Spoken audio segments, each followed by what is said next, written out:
Gente, no livro A Nova Era, do Roger Bottini Paranhos, é um livro de perguntas e respostas, em que ele pergunta para o Hermes, né, como que seria a vida dos humanos nos planetas de exílio, né? E o Hermes vai e fala para ele, olha, lembra das palavras de Jesus, que era gemir, ranger de dentes o tempo inteiro? Aí ele, lembro, aí ele, pois eles habitarão formas tão primitivas que eles só conseguirão ficar sem sentir dor 24 horas por dia a partir da terceira encarnação. Uau! Porque eles receberão corpos primitivos que não estarão em adequação com o perispírito deles. Então, por exemplo, eu tenho o perispírito ereto e, de repente, eu recebo um corpo primitivo que é inclinado, que é curvado para frente, que ainda anda em 4 patas. É dor e ranger de dentes 24 horas por dia. Verdade. E isso aí, gente, não é coisa da cabeça do Odair, não. Está lá no livro Nova Era. Pode ir lá e ler. Está lá. Então, é isso que vai acontecer com a humanidade. E a humanidade pode mudar isso? Pode. E, principalmente, nós estamos vivendo um momento crucial na história, porque há várias linhas temporais em aberto. Há várias possibilidades para o planeta Terra. A humanidade terrena tem nas mãos o seu futuro, o futuro da transição planetária. Por exemplo, muito se fala hoje nos meios espiritualistas e esotéricos da massa crítica, que se a humanidade alcançar a massa crítica, o processo de transição planetária será um processo de transição harmônico, né? É uma transição sem muitos eventos catastróficos. É uma transição harmônica. É uma transição longa, com eventos esparsos. É uma enchente aqui, é um terremoto ali, é alguma coisinha, porque o ajuste geológico vai acontecer, né? Mas é necessário, né? Exatamente. Então, mas não vai acontecer nada, por exemplo, catástrofes mundiais, com grandes mortes e tudo mais, não. Vai ser algo lento, um processo lento, e que esse processo lento levaria aí em torno de 75 a 100 anos. É só uma questão da gente parar para pensar. Eu acho que, pelo menos, uns 80% das pessoas que estão nos assistindo agora devem pensar o seguinte, realmente, daqui 70 anos eu não estou aqui mais. Eu já desencarnei. De uma forma ou de outra, ou por velhice, ou por alguma doença, ou por um acidente, já desencarnei.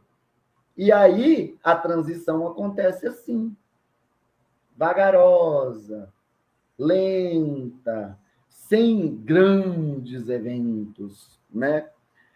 Mas isso depende, como eu disse, da vibração da humanidade que aqui está.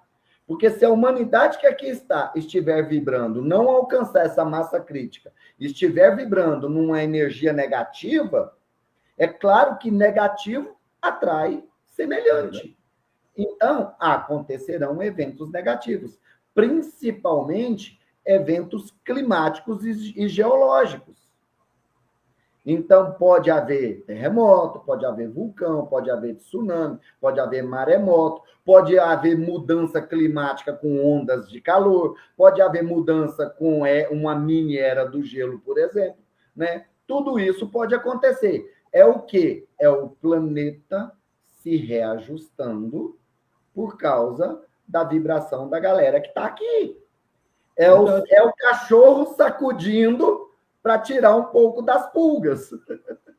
Então, as pulgas estão incomodando. Então, o planeta vai se sacudir, certo? Então, pode acontecer um evento assim também, certo? Pode acontecer de a vibração estar tão baixa de que a gente possa atrair uma energia ainda mais densa, como, por exemplo, um evento nuclear, né? Um confronto entre nações. Isso eles disseram que está fora de cogitação, porque se houvesse algum perigo para a Terra, eles interferem. Sabe por que eles interferem? Porque a gente não tem direito de fazer mal à Terra. Algo assim faz mal para a Terra, e fazendo mal para a Terra, vai reverberar nos outros planetas. Nos outros planetas do nosso sistema, exatamente. As explosões que aconteceram em 1945 reverberaram em todo o braço de Órion. Não foi só no nosso sistema solar. E eles tiveram, outra coisa interessante, eles tiveram que vir à Terra para limpar a nossa psicosfera da radiação, porque senão a gente não estava vivo hoje. Exatamente, exatamente. Não, e eles fizeram isso agora, em 2010, lá com o tsunami que aconteceu no Japão, aquele probleminha que teve lá na usina, teve que limpar. Em 2010 teve que limpar. Foi. É verdade. Exatamente. Daí, então, vamos responder as perguntas aqui. A gente está com 600 pessoas online. O José Marcos está perguntando, haverá uma verticalização do eixo da Terra? Já está acontecendo, né? Já está acontecendo esse processo de verticalização. Na verdade, a gente pode pegar aí estudos de 50, 60, 100 anos atrás, e a gente já vai ver que o eixo gravitacional da Terra hoje já está alterado em relação a 100 anos atrás. Então, isso vai acontecer. E como que isso está acontecendo? Com a mudança da posição dos polos magnéticos do planeta Terra, né? Hoje a gente já sabe que o polo norte magnético da Terra, ele já está lá na Sibéria. Já está lá na Sibéria. E, inclusive, eu li um estudo que fala que ele está andando numa velocidade tão grande que ele está andando 50 quilômetros por ano. Ele estava a 1.680 uns quebradinhos quilômetros para a sua esquerda. Já o polo magnético já mudou muito. Já mudou muito, mudou muito. Então, isso vai acontecer, isso é fato. Isso já está acontecendo. Marcos Mineto, como seria essa transição de almas, né, de espíritos, de terceira para quinta? Como é que você faz essa transição em espírito lá em cima? A coisa mais simples. Estou aqui na terceira. Eu deixo essa roupagem de terceira dimensão, ou por uma doença, ou num acidente, ou por velhice, certo? Por algum motivo, eu deixo o invólucro de 3D e passo a habitar num corpo astral que é de 4D e simplesmente elevo-me da 4D para 5. E vou para 5D, com outro corpo. Aí um corpo, como você falou, modificado. Um corpo que não é esse corpo aqui da 3D, é um corpo modificado que eu vou receber em 5D. Certo? Mas para eu deixar... É igual, mas é muito mais sutil. Ah, não, com certeza. Nossa! Não vai ter doença, né, cara? Não vai ter câncer, não vai ter AIDS, né? Não vai ter nada disso. A durabilidade da nossa vida lá será muito maior, né?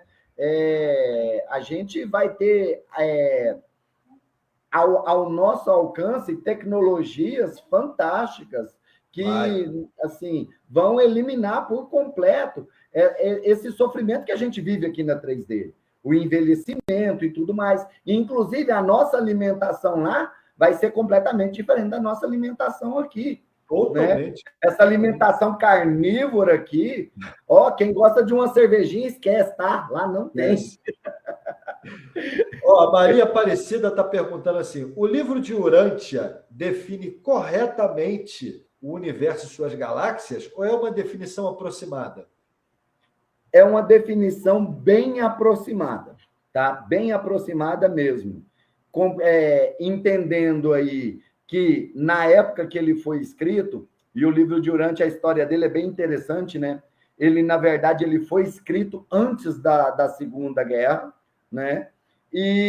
Mas ele não foi editado quando ele foi escrito, porque sabiam, aquelas consciências, os vigilantes, eles sabiam que o planeta Terra, porque para eles a linha temporal não é linear como a nossa aqui, ela é elíptica, então eles já tinham conhecimento de que haveria um confronto, né? Então, o que aconteceu? Eles falaram, espera, não edita agora.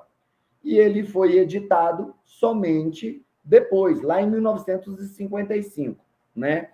Então, a gente, naquela época, a tecnologia da época, ela era bem restrita. E, inclusive, o intelecto da humanidade naquela época era bem mais restrito do que é hoje. Eu considero que um homem intelectual da década de 50, o que ele tinha de informações para poder absorver na década de 50, hoje um adolescente tem.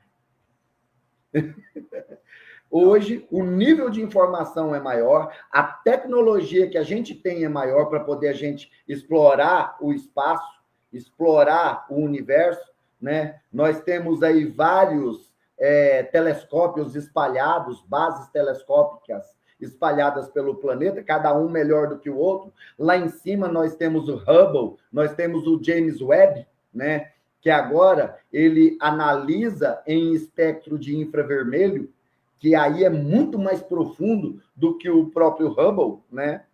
Mas de uma forma, vamos dizer, mais modesta, eles explicam a dinâmica do multiverso. Eu acredito plenamente nessa teoria do multiverso, em que nós vivemos num universo local, né, que inclusive nos meios esotéricos é chamado de universo de Nebadon, né? O próprio livro de Urântia fala de Nebadon, que lá no livro o planeta Terra se chama Urântia, né?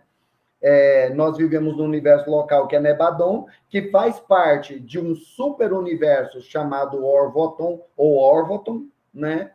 E que esse super universo de Orvoton faz parte de um multiverso.